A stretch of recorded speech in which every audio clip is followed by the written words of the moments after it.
It's moving right through. How is that? Thank you. So anyways, we have these different standards. Different database management systems are going to have different wording for these data types. So if you're working with an Oracle database, you might have just a little bit different terminology. So you're going to know the basic data types, but you might have to do a little bit of research to find the exact term for the DBMS that you're using. Here's some more. NCHAR stands for National Character. So we'll get a little bit more into those as we go. So let's get started with the integer data type. So integer actually has all of these different data types available to it. So we can have a really big integer that takes up 8 bytes. How many bits is that? 50, 64, wouldn't it? Yes, it would. So that would be our 64-bit integer, the biggest one that we could hold, right, based on our operating systems that only support up to 64 bits. I love that it's called Big Int. I've always loved that name. Do what? I always love that it's called Big Int. Big Int. I definitely like it over C# small. It's there. And then our 32-bit integer is just an int. And that's why it has the word int, because it was the first one. And then when they made a bigger one, they made it big int. Small int is a half size, 16-bit. Tiny int is only 8-bit. And then the bit is probably actually only 1 bit, not 1 byte. No, for sure here looking at this. But so think about if you're saving data, you're going to have, 7 million rows. The amount of space you're taking up in these different data types can make a big significant difference in how much space your database needs. Now, decimal numbers have some additional data types. Whenever we're working with decimal data types or numeric data types, we can specify the precision and scale of those values. We'll look at some examples. We also have money and small money, again, 64-bit and 32-bit. Real numbers. So the terms that you need to be aware of for the different numeric data types, precision and scale, the exact numeric data type, floating point numbers, and significant digits.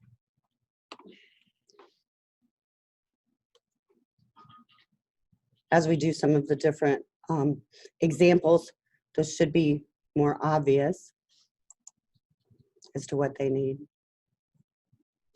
Now these, I'm going to kind of skip past these just a little bit because I want you to do those in your assignment. We'll take forever talking about all of these. Now, page 13 talks about some common date formats. There are a lot of different date formats, right? Because we're going to be saving a lot of different date-related data. So it's important to be able to display that in the way that's required. So we have a lot of different formats. Let you look at those. Now, we can specify date time literals. We've done it a lot in our query, and we've just enclosed that date in a single quote, like 2015-01-01. And so that gave us that date time literal. If you don't specify a time, like we haven't in our queries, the time defaults to midnight. If you don't specify a date and a date time value, the date will default to January 1st, 1900. Yeah, so be careful. 00 to 49 is the year 2000s, but 50 through 99 are still the 1900s. So somebody's going to have to fix that here before too awfully long, right? You can specify time using a 12-hour or a 24-hour clock. If you use a 12-hour, like you say 0800, then AM is the default. I remember my dad was around when whenever the turn of the century. Uh-huh. Yeah, it was. Right. Okay, remember implicit conversion is a conversion that happens implicitly by the system, and an explicit conversion is one that you cause to occur. So here's our first one. Let's try this. Let's open SQL Server Management Studio. We just have a couple of examples for this chapter because most of it is just information for you guys about these data types.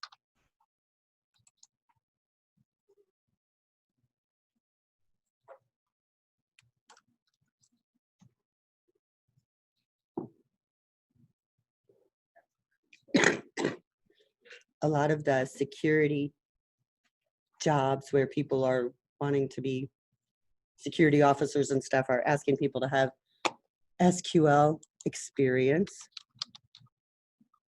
In this area is where people that have programming background kind of excel over people that don't, because it's hard for them to understand all of these things that we can go through very quickly. All right, so I'm going to try this example. I'm going to get to my database.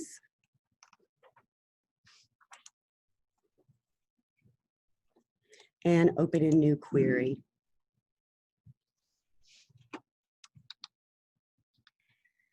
I'm going to still put my use statement in, even though I kind of opened my database.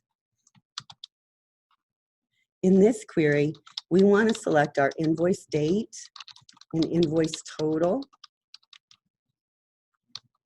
And then we're going to select some additional columns, but we're going to cast them to different formatting. So the first time, we're going to cast our invoice date as a varchar data type, and we're going to make our heading be varchar date.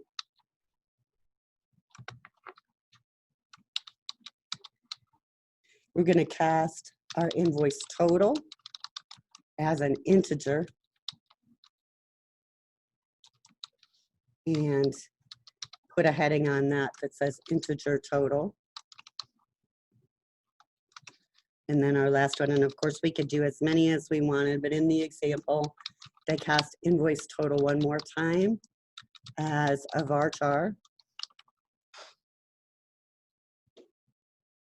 I'm hilarious that this in SQL is our integers lowercase but the common. Do what? That the common convention is lowercase all your data types. Yeah, it looks like they all start with the lowercase. Okay, I was just curious. And like don't all lowercase, don't all capital, all the other. Right. Do it backwards. I'm doing questions for a Cengage textbook. They're writing a new textbook for SQL Server. And they came back yesterday and they said that the authors want all of the table names to be all in uppercase. And I was like, ew, yuck. Takes away so much. We'll see what they do. They'll make us all be typing in uppercase for everything for our. Yeah, just when you type SQL, check capital. Just caps lock it, because that's everything. I Will mean, be, that'd actually be a lot easier. it almost would be at this It point. wouldn't be helpful, though, like all caps is the same with no caps. Exactly. I like the convention. I like that it makes it easier to tell which parts are the SQL commands and which parts are names of things. Yeah, that's why I was kind of like, I don't know about the all uppercase table names, because that'll take away some of that. All right, so when you run this query then, you can expand out your columns just like Excel. So if you move your mouse pointer to in between the two columns and you get the double-headed arrow, you can click, hold, and drag so you can expand it out so you can see that whole column.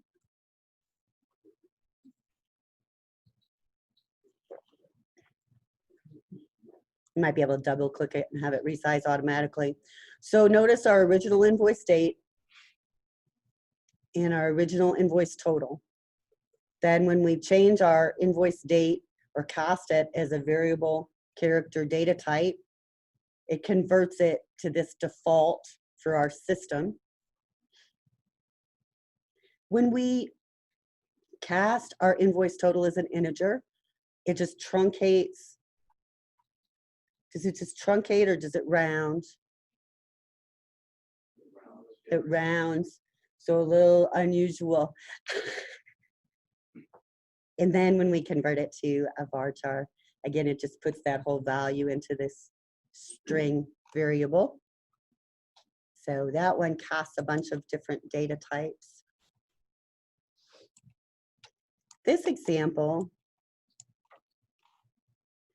says how to convert data when performing integer division. And it says that if we have 50 divided by 100, we're going to result in 0 because our decimal place will be truncated.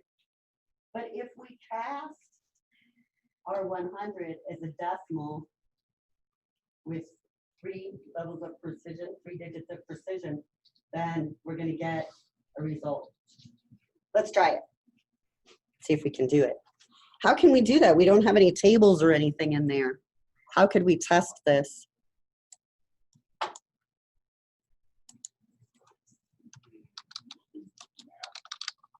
We could just do math because we can put anything we want in our select statement. So let's try select 50 divided by 100 as integer math. And then we'll do 50 divided by a cast of 100 as a decimal.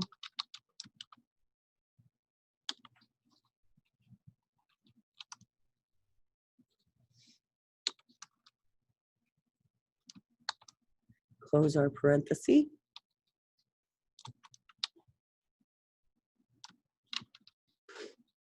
And we'll call that cast math. But being able to select like this gives you a huge amount of power. So anything you want to test, remember you should be able to do something like this. I should run it first before it makes me a liar and doesn't work. Why would you not just cast the 50? Yeah, so was my question. Why was the whole cast? Like before the, it should be the same. 50 divided by 100. Cast of 50 is decimal. Well, can you not put like the expression? No, so you can't be a decimal like you can in C# or Java. So you have to actually have, that's a really good point. You have to have this cast keyword and you have to say what you want to cast it as. But you can't do math inside the cast function. Right. Okay, Can't that's do what math I think you inside got. there. Yeah, so it's more limiting than You what we're only- used to with our programming You languages. don't need to cast. Would it matter if you cast the 50 as a decimal? It shouldn't. Let's try it. Like, I guess specifically just the 50. Let's see what it does.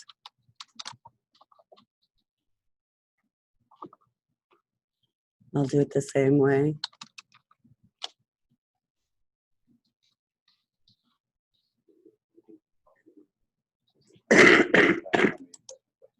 Missing my comma here.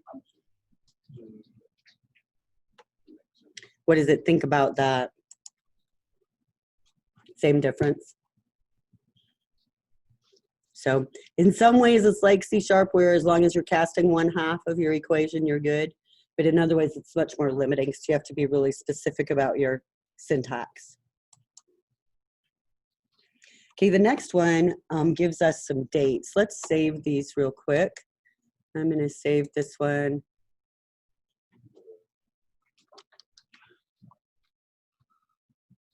Past an integer. And then the other one that we had created, I'll call that cast example because it just had a few different types. So the one that they have on page 21 in the presentation uses a convert function. So far we've been using the cast function. Let's create a new query to use this convert.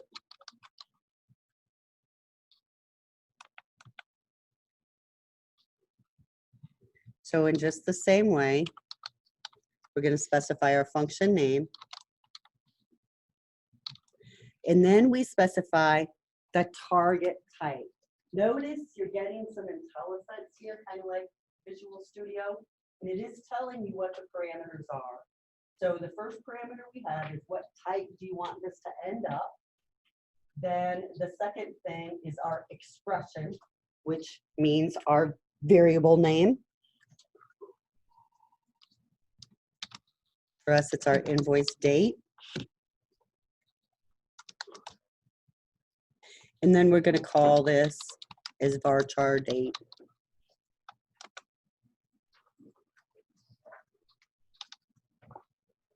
I'm going to go ahead and put my from clause so we don't get errors through this whole thing.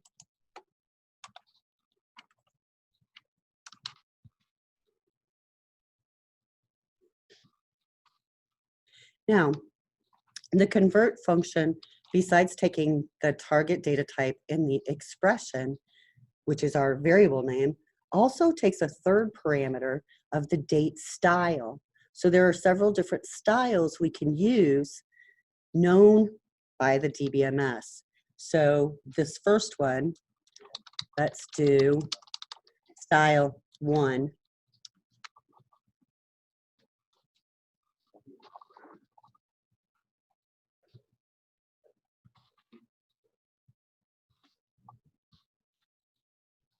Now, and it would be boring to just have numbers in a row, like 1, 2, 3. We don't want to do that.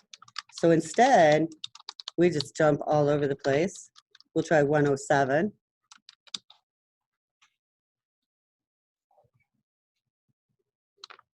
And we'll call that output 107.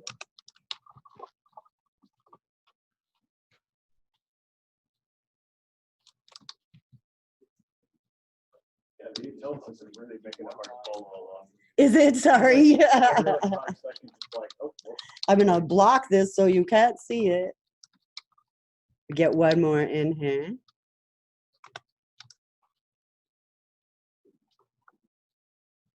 Like with Visual Studio, sometimes it's like, stop it. yeah, I love IntelliSense. You're trying to follow along. Yeah, it makes it really hard. Okay, this last one is our invoice total.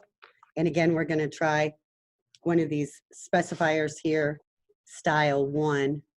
So when you run this, you should see, first of all, the invoice date just converted to varchar without any styling. Then style 1, style 107, and then we'll see our invoice total converted to varchar without any sort of formatting. And then style 1. So let's run it.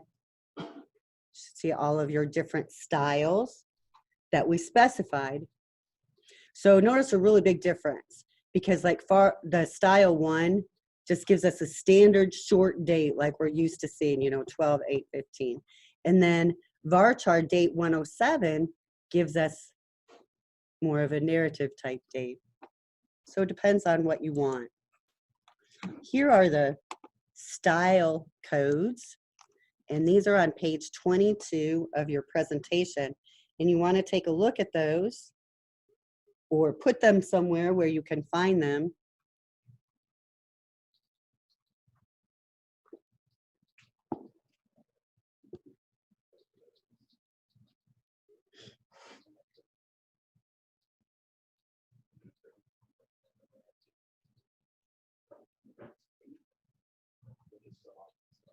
Lots of different ones.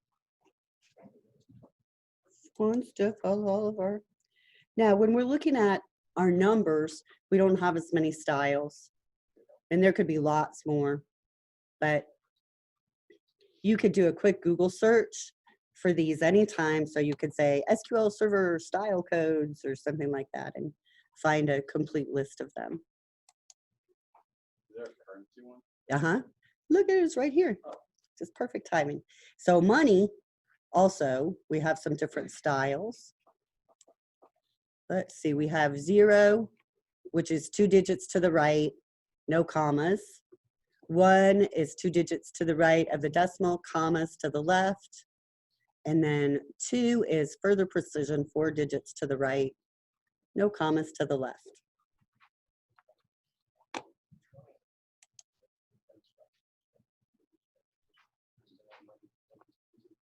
Then we have a try convert function.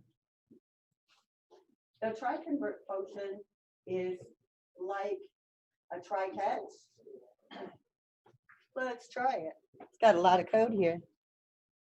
We'll do some copying and pasting.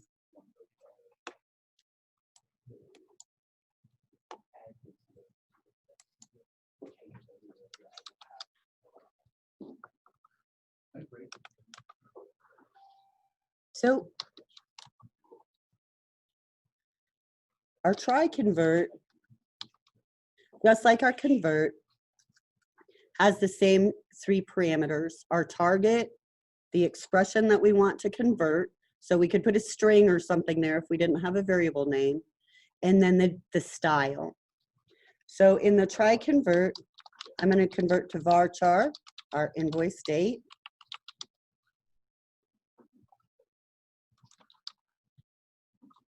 As varchar date. I'm going to put my from invoices down here.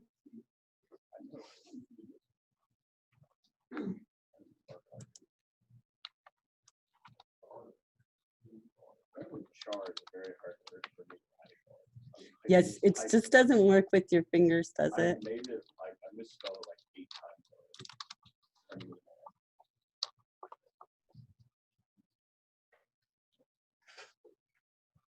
I'm going to do some copying here to try to keep that IntelliSense under control a little bit.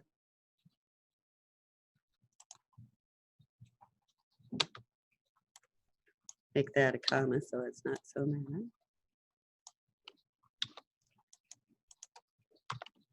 Okay, so after our style 1, we want to try style 107.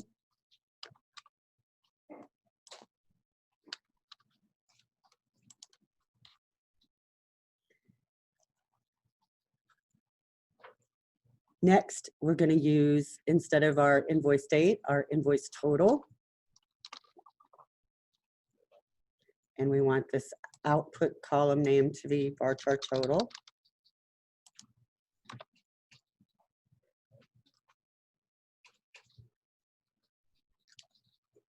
Should have copied that. Invoice total again with a style of 1.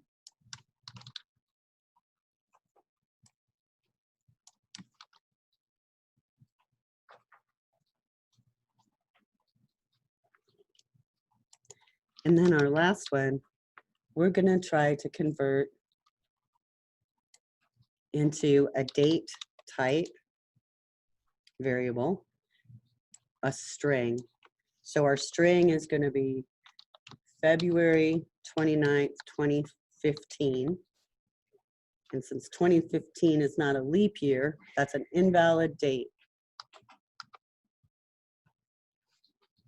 So let's call it that, as invalid date.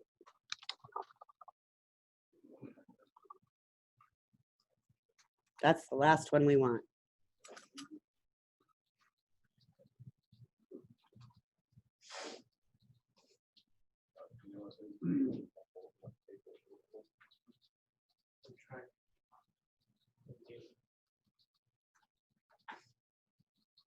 Now, I think I'm going to try running this without the try convert. I'm just going to make this a convert because I want to see what happens if we don't use this try underscore convert. Oh, crashed. Says it's an invalid date. So I'll put back the try. Say, please just try. And now it just loads that column with a null value. So it does keep it from canceling. So it's sort of the same functionality as you get out of a try catch. Uh-huh. So it's like try to convert it. If you can't, make it null or make it something like, you know, spaces if it were just a string.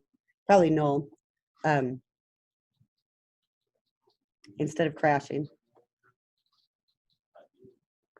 So we don't like those runtime errors.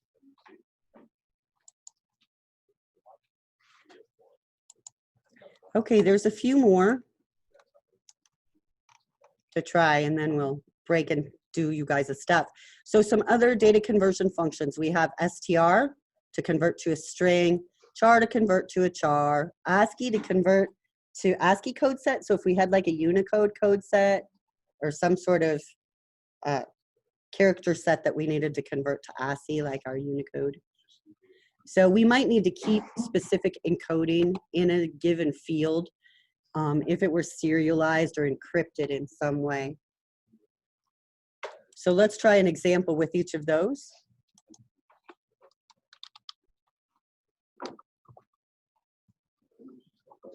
So here they just have some examples. Let's try our str function. We'll take a number 1234.5678. We'll make it 7 long and a scale of 1.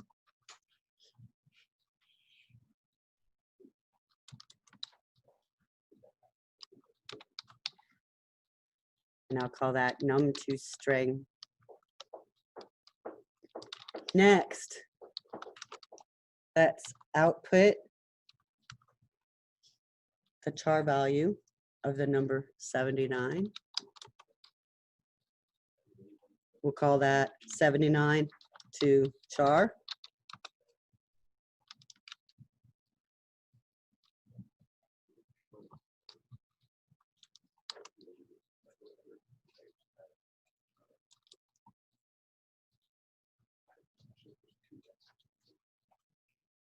Start liking that one. Orange ASCII.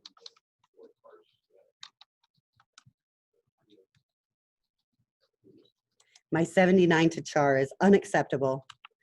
So I'll just make it 2 char to get rid of those errors. Yeah, let's try it.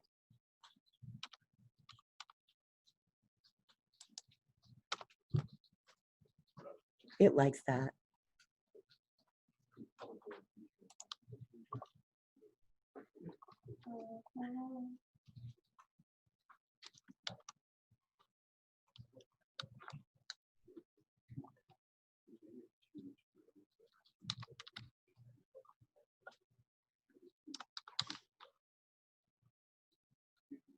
Now, a lot of these you shouldn't need to do much with, unless, like I say, you're working with some encrypted data or something.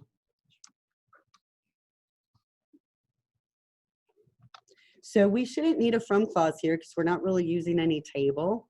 Is it supposed to be ignore? Like, is it supposed to be in quotation or quotation? That's what they have. Does it work? It just looks weird. It looks really weird, doesn't it?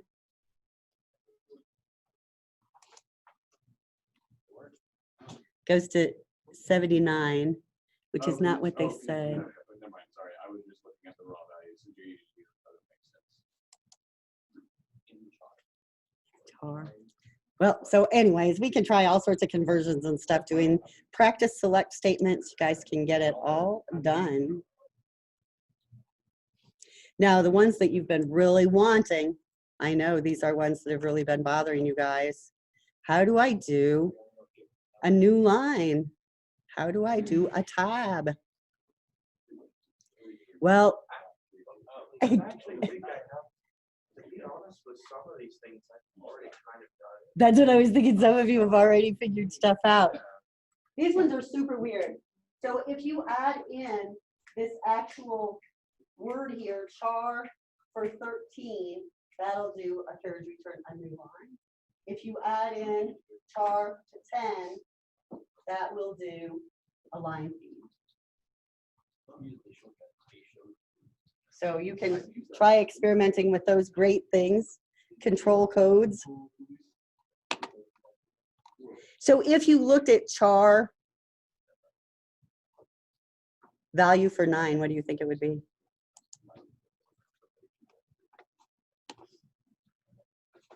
So you try it. What is it? Our value for 9, I'll just make it 9.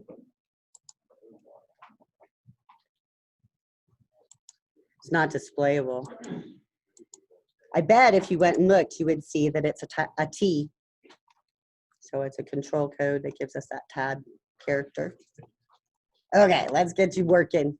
You can save all those queries. That's it for our chapter, really, as far as the experimental things. Let's look at your mind map assignment. Now I'll be setting up partners. I don't have them set up yet, so you're not going to use your normal study groups. I want smaller groups so that you're both working actually like groups of 2.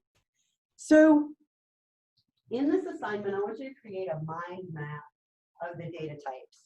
This link has some information on mind mapping. They also have software for sale and stuff like that. I'm not in any way recommending that. I just linked to it because it says what is a mind map and it explains it to you so we can get an idea of what we want to do. Now you could use their software for mind mapping. I don't know if they kind of sell it, so that might not be good. You could use Creately, you could use Visio, because Visio is on all of these computers. Whatever kind of diagramming tool you want to use to do this is fine. We just want it to look good. Now, it's due October 10th at 8 a.m. That's Thursday. So Thursday morning, first thing, we're going to present these to each other quickly. So we're not going to have a lot of in-depth presentation, but I just want you guys to see what other people did and how they kind of came up with how this all fits together. So just today. Now, you have over an hour. You also have a Chapter 8 assignment. It's 3 questions, and they do conversions like we just did. So if you want to, with this partner, work on your mind map and your Chapter 8 assignment, you probably have time for both. Now,